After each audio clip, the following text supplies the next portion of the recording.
I know, I have read in newspaper, so far as commission is concerned, it is only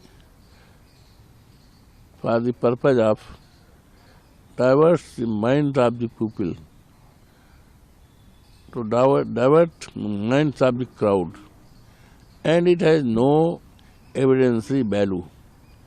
और इस मामले में जो संभल का मामला है ये साफ साफ दिखाई पड़ रहा है। 5 लोगों की मौतें हो चुकी, दर्जनों लोग बुरी तरह से इंजर्ड हैं, पुलिस के द्वारा गोलियां चलाई गई हैं। और जब एक बार वहाँ जांच पड़ताल हो गया, दोबारा जाने का क्या जरूरत थी। और जांच पड़ताल में पहली बार जब जांच कमेटी आई थी तो किसी ने कहीं हिंड्रेंस नहीं पैदा किया, कोई बाधा नहीं पैदा किया, सब लोग बाज़ाब्ता शांतपूर्वक उन्होंने उसमें सहयोग किया। अब दोबारा जाने का मतलब क्या था, किसका आदेश था? जब न्यायालय की तरफ से एक दूसरी तिथि डेट फिक्स हो गई थी तो उसको जाने की क्या जरूरत थी?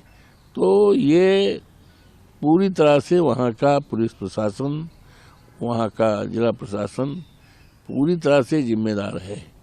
और ये सब दिखाई पड़ रहा है, उनकी फॉल्ट, उनकी कमी और उनके कारण से जो घटना दर्दनाक हुई है, ये कहीं छिपी हुई चीज़ नहीं है जिसमें ज़रूरत हो कमीशन रिपोर्ट की, आयोग बनाने की।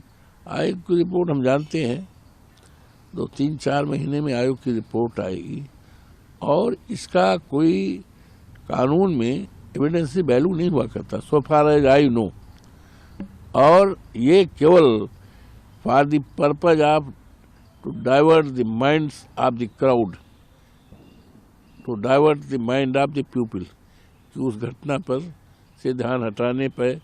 और ये कह दे अब तो कमीशन बन गया है, गठित हो गया है, रिपोर्ट आएगी, वेट किया जाए।